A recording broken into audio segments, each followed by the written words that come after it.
Hi folks, Canadian Prepper here, back again with the daily dose of doom and gloom. I woke up feeling bullish and optimistic this morning, and I opened up my computer and it was all downhill from there. As you can see behind me, Vladimir Putin and Xi Jinping sitting side by side giving a press conference just a few hours ago. This is an excerpt from that conference, and Xi Jinping becomes incredibly uncomfortable when Putin starts talking about going to nuclear war with NATO. I've never seen anything like this.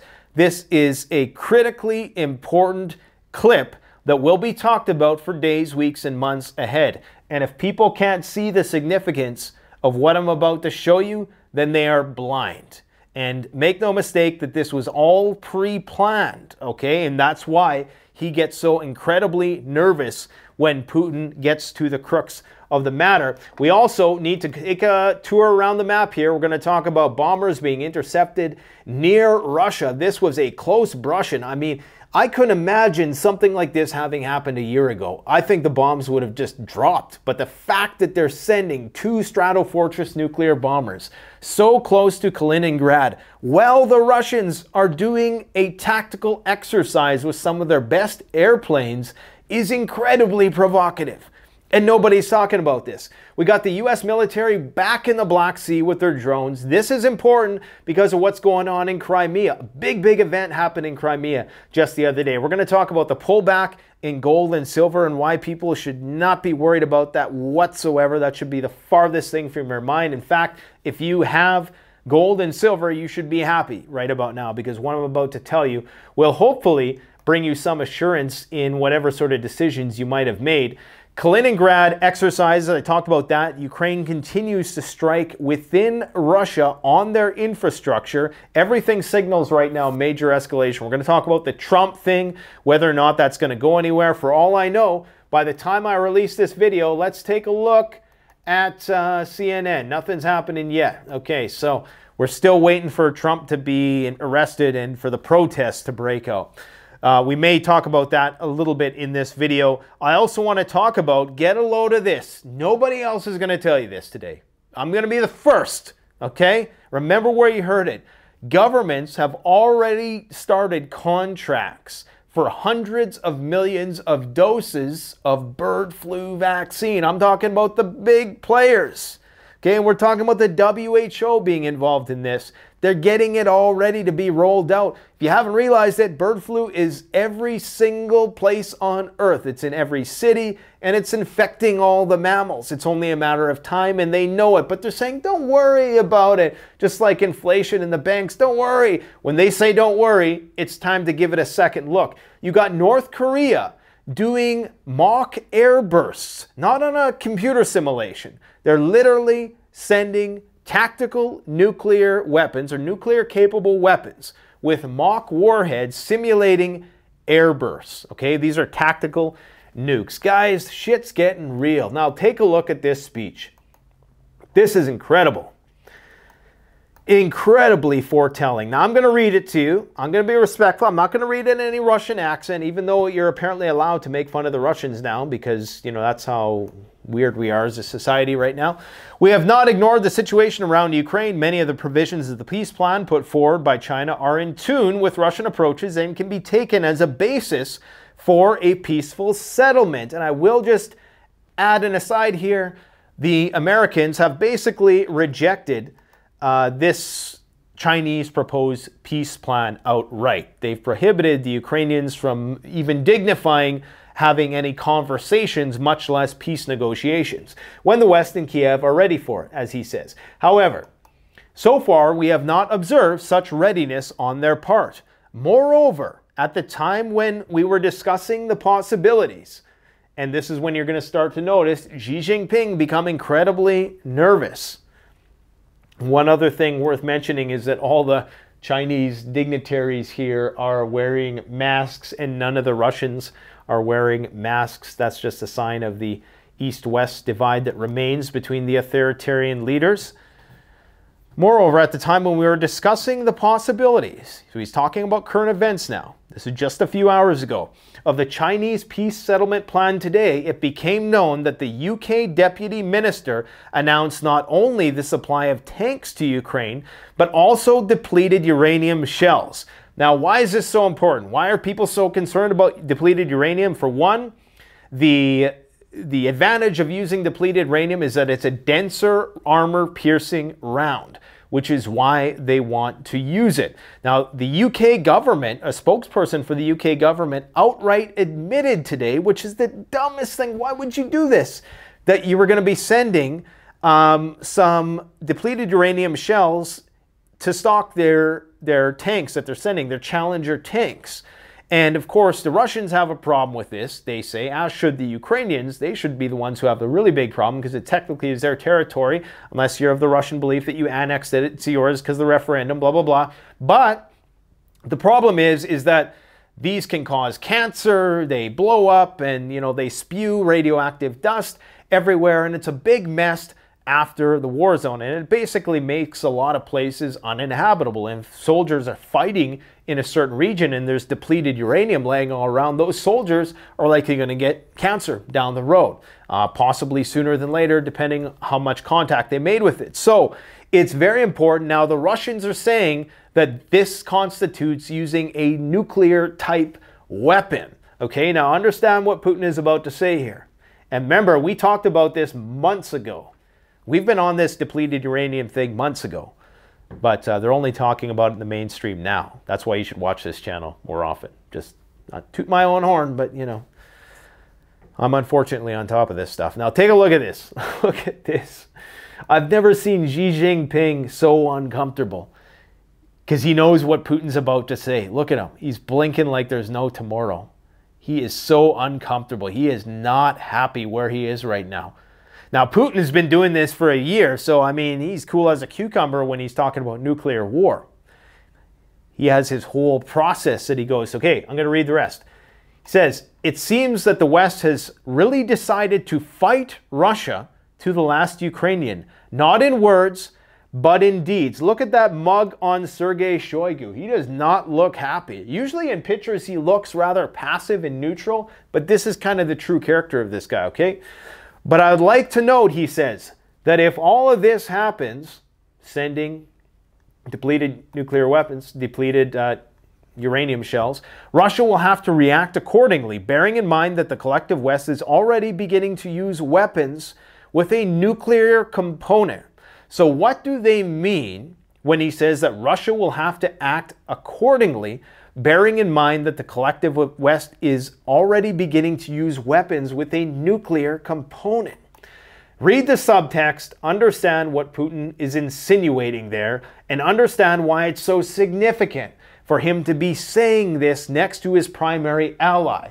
He is saying this because he gave him permission to say this. Xi gave Putin permission to say what he just said. Okay, understand that's how this relationship works. China is the superpower in the room. They're the ones with the economy, which is 15 times bigger than the Russians. Yes, the Russians have a more capable military, arguably, but it's the Russians who are their lifeline, okay? The Chinese don't need the Russians as much as the Russians need the Chinese. Now, you could make some arguments about, yeah, they need Russian energy, they need Russian grain, and point taken.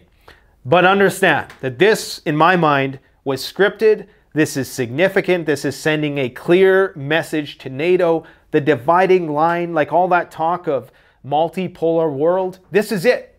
This is the one and a half minute excerpt that says everything you needed to know. The line in the sand has been fully drawn, and nobody's really making the connection yet, except us. I'm sure some other alternative media channels are going to start touching on it, if not already, in some of their videos they've released today. But man, is that ever significant.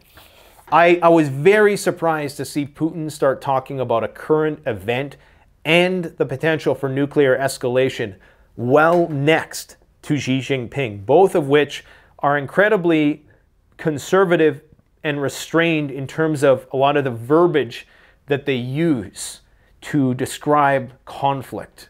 For him to just outright say that was something else, and that's very telling. with respect to where we are. Now, U.S. nuclear bombers intercepted in Russia. Okay, where were they intercepted? Right over here in this exclave of Kaliningrad. Su-35s intercepted 2 B-52 bombers. In fact, we actually have some video of that. Okay, so these are pictures of the U.S. Stratofortress bomber doing what they are saying are scheduled flights. They do this flight path throughout the Baltic, and then they come down through Estonia and Latvia, Lithuania, as a show of solidarity with their allies. But they were getting very, very close to Kaliningrad. This is some video footage of that right here. It's only like a 7-second clip, but it definitely happened. And these things are becoming way, way too common right now. And of course, this is happening at the absolute height of tension between Russia and the United States, higher than it's ever been. Do you have nuclear capable bombers coming that close to Russia? Understand where we're at right now, guys. It cannot be understated. Don't let all the other stuff in the news take attention away from how close we are. In addition to that, and why that is so important, is because there's something else happening in Kaliningrad right now, is that Russia is doing tactical rehearsals with its best fighter jets, these Su-30 fighter jets, over Kaliningrad. Okay, they've done these tactical flight rehearsals, planning on bombing every possible thing they could bomb.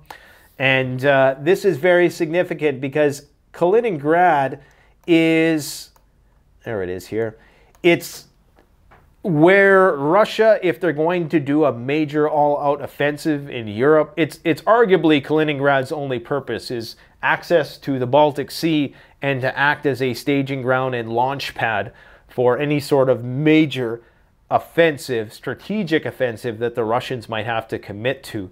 And why this is so important is because Poland is starting to place offensive weapons near the borders. We talked last month about how they are starting to barricade various borders. They're tightening up, closing off their borders with Belarus.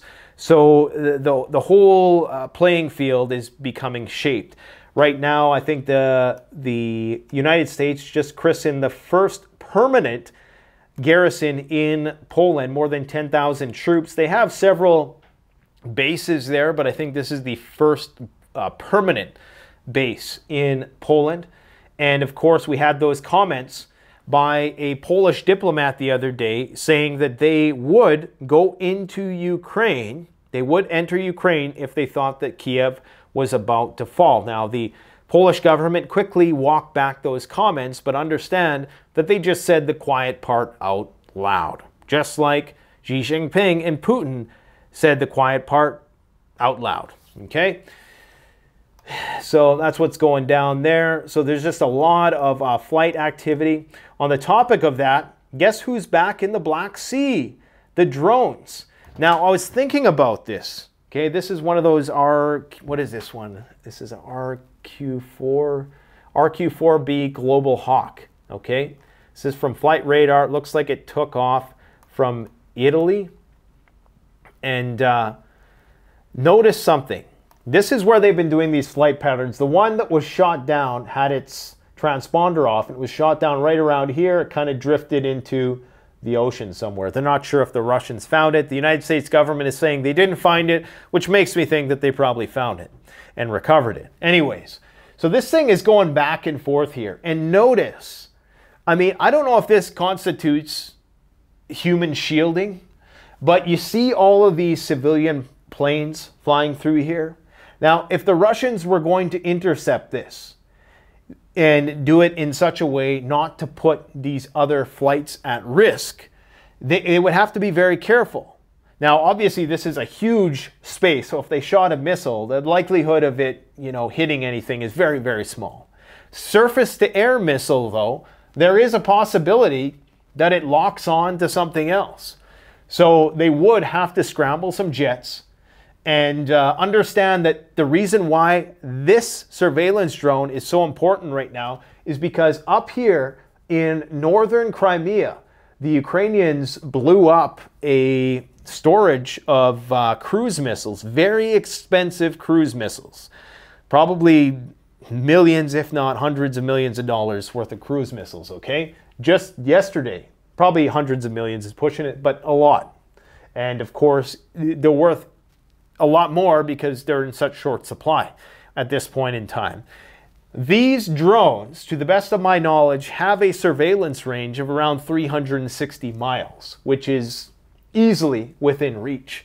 So the Russians are going to eventually, ultimately, start targeting these drones. Mark my word, they're going to start bringing them down somehow, because they're going to have to. Because from their perspective, this drone was instrumental in what just happened. And it's proof about why they need to fortify this island.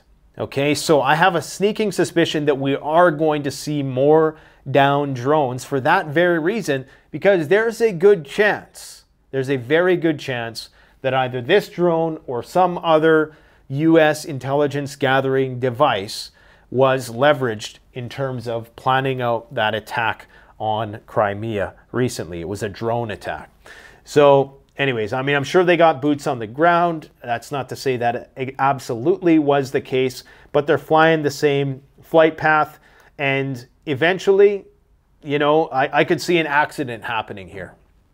Are they even trying to? You know, I hate to make such insinuations, and I'm not. I'm just brainstorming, spitballing here. Are they trying to beget some sort of offensive fire from the Russians to create an international outcry of sorts when the Russians accidentally target one of these civilian planes? I don't know. You guys tell me what you think in the comment section below. I just like thinking out of the box. We got Black Hawk helicopters flying all over Europe today. All kinds of military exercises happening all over the place. Now, this is interesting. This might be the thing that starts really full-on kinetic World War III. Get a load of this. The case for security guarantee for Ukraine, okay?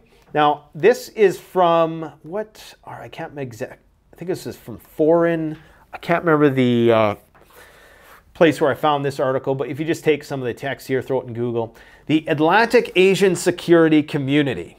Okay, so I'll give you the breakdown to this article. What they're saying is that they're not going to be able to make Ukraine a part of NATO. But what they're going to do is they're going to create this other organization. They're going to include Ukraine in one of these other organizations like the Atlantic Asian Security Community. And then they're going to provide a security guarantee through that group. So it's not NATO, right? So, you know, all of a sudden it's kind of like... You have to imagine how dumb the Russians would be to be like, oh, I guess it's not NATO, it's just the Atlantic Asian Security Community, and they just go home and act like it's no big deal. So this is the plan, to get boots on the ground. They're already talking about boots on the ground. Ask yourself, why are they planning for Abrams tanks for 8 months to 2 years out?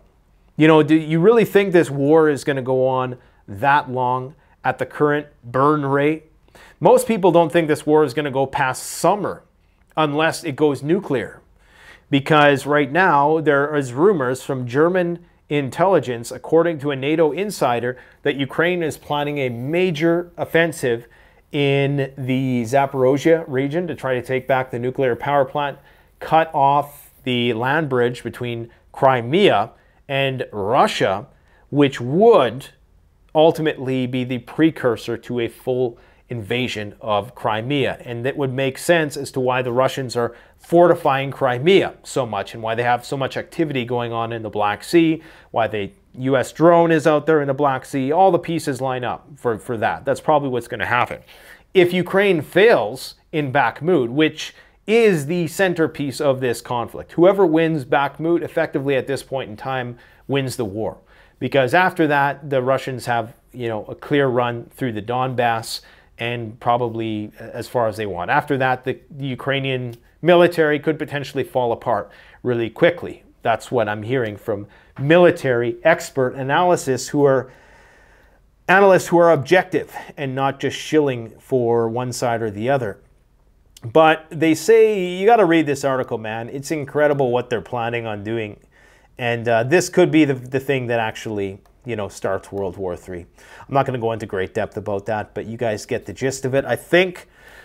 Now, in terms of the Trump arrest, dealio that's going on, you know, I still think it's a distraction. I think they were hoping that they were going to get people really in a fluff about it and get people doing some things that they shouldn't be doing in the streets to try to take attention away from something else. But it's not working. For starters, he hasn't been arrested yet. There's more reporters at the New York courthouse. At least earlier today, there was more reporters than there was protesters because nothing has happened yet. Okay, it's just this media hype. Of course, they're bringing out the barricades. It was big news. They got the barricades ready to go, almost making a show out of it. Now, I talked the other day about how I think this might just be a distraction from either the war or the banking stuff, the financial issues that we're facing, just another attempt to divide. Maybe it's just a media thing because the media loves Trump because, you know, there's nothing the media would love more than for Trump to get reelected because they're guaranteed to have content for the next 4 years. Whereas if DeSantis, you know, maybe a little bit, but, you know, nothing gets the clicks like Donald Trump for the mainstream media. So I'm not, you know, I'm sure by the time I release this video, he'll have been arrested and there'll be some major controversy. I'm just saying, don't get too caught up in that. If anything, a lot of people are saying the charges won't stick anyways, or that it won't be a huge deal. So I don't know, I guess we'll see what happens. They're trying to, and a lot of the protesters are saying that they're not going to go along with it because they don't want to get duped into another Jan 6 thing. But it's Trump who's promoting it. So then you got to ask yourself, okay, well, you know, you have to put your tinfoil hat on to understand that one, right? Where should we go next? Did I talk about how in response to the American nuclear bombers in Kaliningrad, the Russians actually flew some of their Tu-95 bombers around the Kuril Islands in Japan. Now, I don't know why you would do it there and not do it near the Baltics. Maybe that would have been too provocative, too escalatory. It's hard to say. Regardless, it's a tit-for-tat exchange that is happening right now. We have Ukraine attacking a pipeline within Russia just over the border in Bryansk. This is a place which is subject to attacks from Ukrainian forces often, but it's an attack on critical infrastructure. And once again, just another sign that the war is escalating onto Russian soil. North Korea did a nuclear attack drill, and not any nuclear attack drill, okay? It actually simulated a tactical nuclear strike.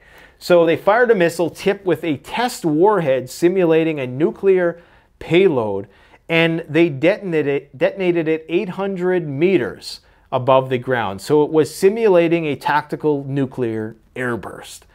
That's how close we're getting on the Korean Peninsula. At the same time that the US and South Korea are doing some of the biggest military exercises in the last 10 years. And I mean, I'm surprised.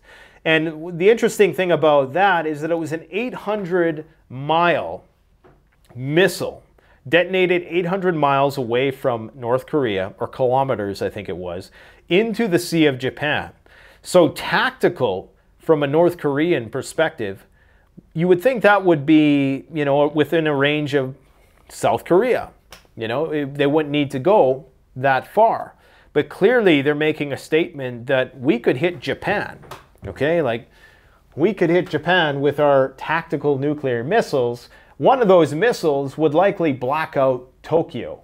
The line of sight, the EMP coverage would likely block out a lot of those places. So I think they're also sending a message that if the Americans and the South Koreans, in their obvious plans for a landed invasion of North Korea, that's what they're planning for. At least that's how the North Koreans are perceiving it, and how could you really perceive of it any other way? You got tens of thousands of US troops in South Korea, thousands of troops in Japan. They're clearly coordinating to eventually take over North Korea. That's the idea. North Korea clearly being funded by the Chinese. Anyways, that's what's going on right now, guys. We're on the brink of nuclear war in the Korean Peninsula. What else is new? We have, yeah, Russian protesting Canada's regime. Oh, the Canadian, was it the Canadian foreign minister says China peace talks in Moscow will prolong Ukraine war. I've never heard doublespeak like this in my life. This is, you know, the war is peace thing in 1984 and George Orwell. I've never heard shit like this before. Canada's foreign minister says China peace talks in Moscow will prolong Ukraine war. You can't make that up. I mean, what sort of world are we living in? Melanie Jolie speaks to reporters at Parliament Hill in Ottawa.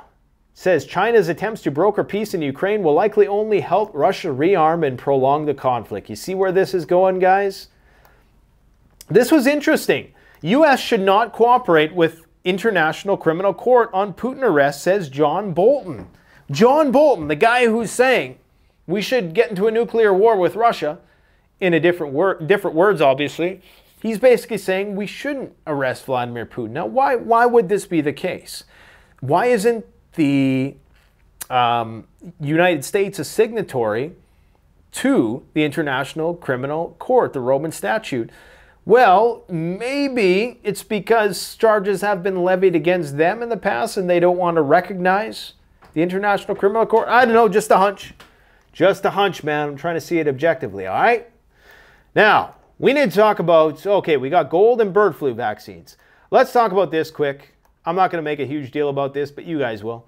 Bird flu vaccine for humans in development. 2 major pharmaceutical companies revealed that they are working on a vaccine for avian influenza, also known as bird flu, to be given to humans. Why? I thought there was no problem with bird flu. I thought there was no, you know, even though it's everywhere, infecting everything, infecting dogs, cats. They're saying in certain places you shouldn't keep your pets outside anymore because they're going to get bird flu. And they're saying, oh yeah, it's not a problem. Don't worry about it. It's never going to affect humans. But we're going to make these massive government contracts with these huge pharmaceutical companies and the WHO just in case, so that they can generate hundreds of millions of doses on a whim. Oh man, we are totally screwed. We're totally screwed, but you know, I mean, at least we still have the internet and video games, and pot's legal in Canada, even though I don't smoke it anymore. I wish I did sometimes. Anyways, bird flu naturally spreads among wild birds and other animals. According to the Center for Disease Control and Prevention, a small number of humans have contacted H5N1 in the past, but there's no known cases for human-to-human spread.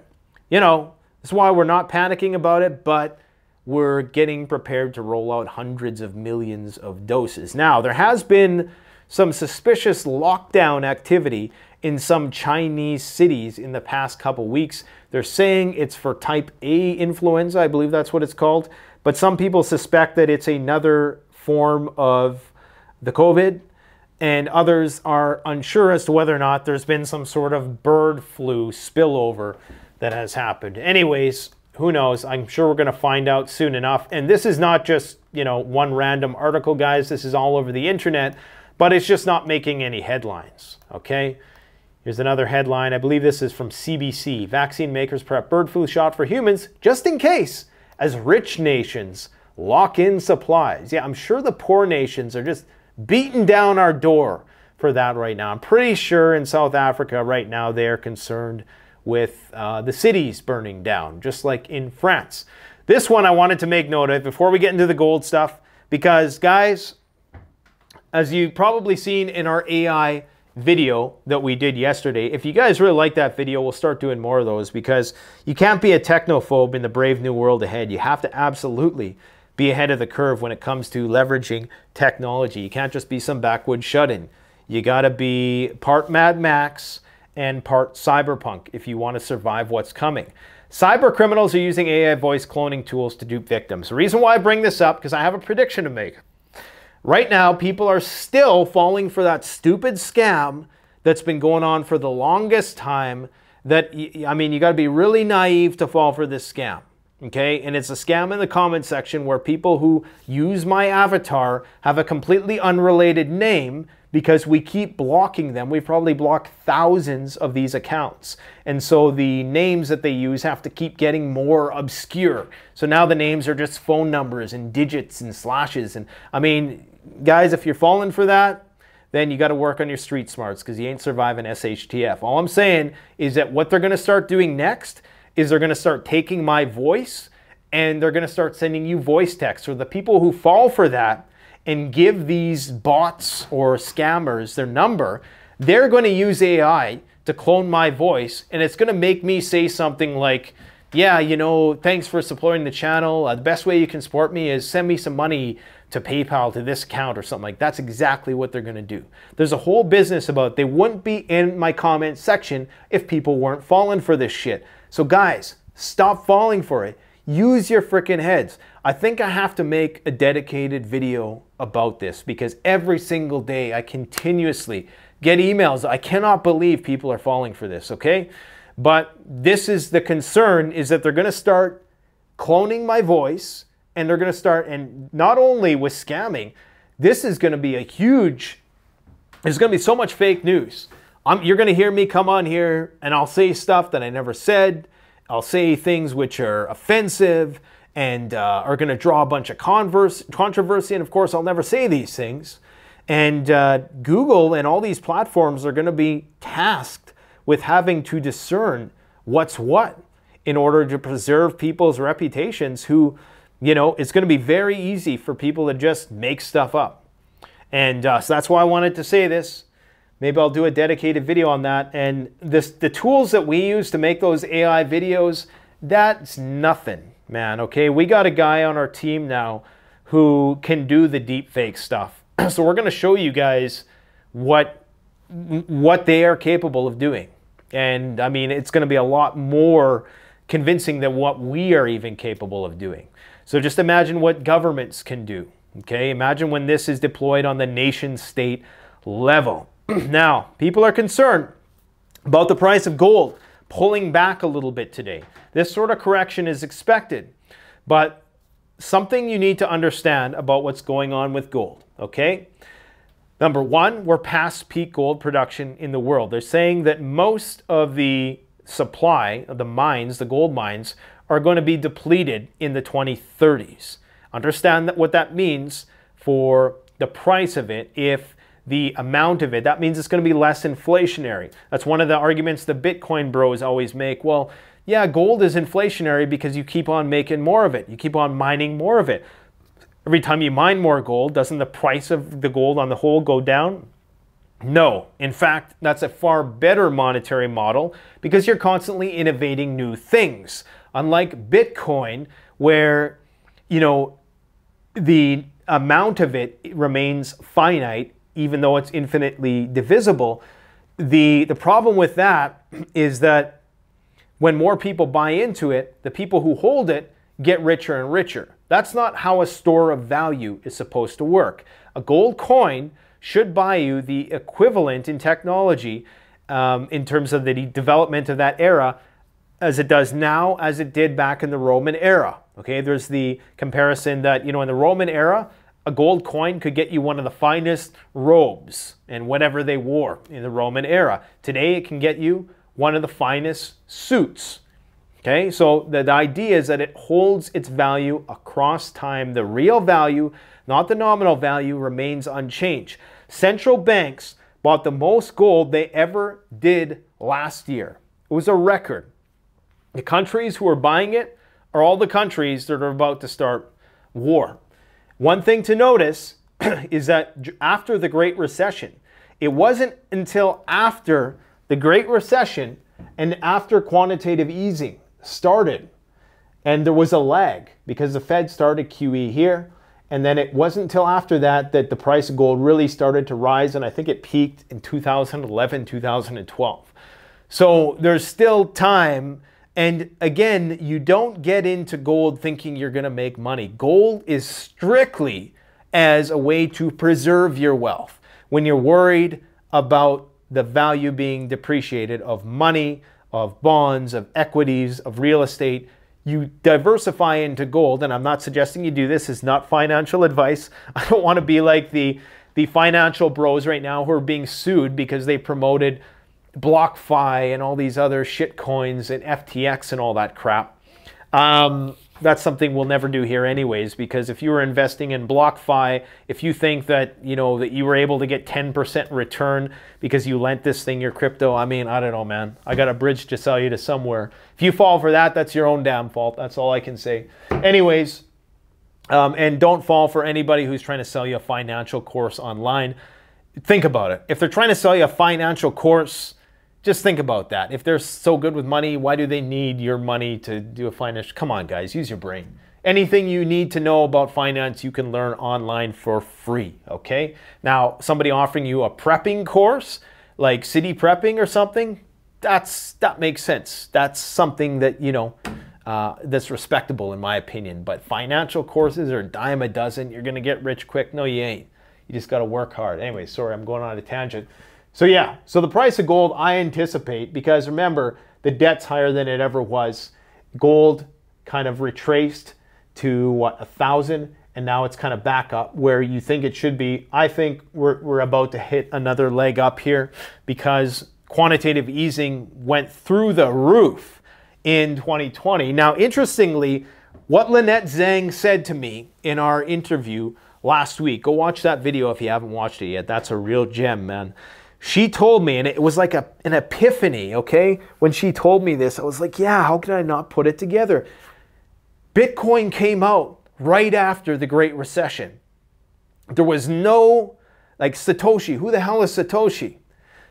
It comes out right after the Great Recession, and her idea is that it came out as a way to discourage people from buying gold, so that, you know, these central banks who've been buying gold since, in record numbers, since around that time, look at this. This is when they started loading up after 2008 to get all the Bitcoin bros to funnel their money into this decentralized currency, which in and of itself as a concept, I believe in. I understand it. I'm totally cyberpunk with that. But understand that she has a point. You would want to keep the price of gold down so you could continue loading up on it and preparing for the inevitable house of cards collapsing, right? So you would get all these Bitcoin bros to put all their money into Bitcoin. Unfortunately, it's not working that well. I'm going to tell you why. The total market cap of Bitcoin is $535 billion. You want to know what the total market cap of gold is? $13.5 trillion. The Bitcoin bros are always like, look at how, you know, the price of Bitcoin has doubled in the last month. Do you know how much money and capital would have to flow into gold for the price to double? I mean, in real terms, I'm not talking nominally. You would have to have a $13.5 trillion infusion of capital for the price of gold to double. It will never happen. There's not even that much money laying around. That would drain the stock markets, drain the bonds, drain everything would have to get sold. So, of course, Bitcoin can double. But even if it doubles, this is why these price actions in gold, and this is a testament to gold as preserving its value. Because for the price of gold to even go up $100, that means that about 1.35 trillion, or sorry, if the price of gold were to go up 10%, that would necessitate a $1.35 trillion infusion into the gold market. I mean, I know it's not one-to-one in terms of supply and demand, but you get the point. For perspective, the entire market cap of oil and natural gas in the world every year is $4 trillion. Gold is over 3 times that. Okay, and almost 80% of all the gold in the known reserves has been mined, with the exception of Uganda, who claims that they have, I don't know, obscene amounts, but it's not really entirely proven yet. Regardless, this is what you need to understand, is that Russia and Australia have the most gold in the ground. Russia has a fairly sizable amount of gold. I believe Russia, France, United States, Great Britain, Canada, we sold all our gold. We don't have any gold. I guess we shipped it all to Buckingham Palace or something. Guess we don't need gold. We just need to mouth off to the Russians And Bill C11, that's what we need more of, to shut guys like me up. It's not going to matter anyways, because AI is going to take my job soon, so enjoy it while it lasts, my friends. As I said, the banks are still at risk. That fire has been somewhat suppressed for now, but it's still smoldering.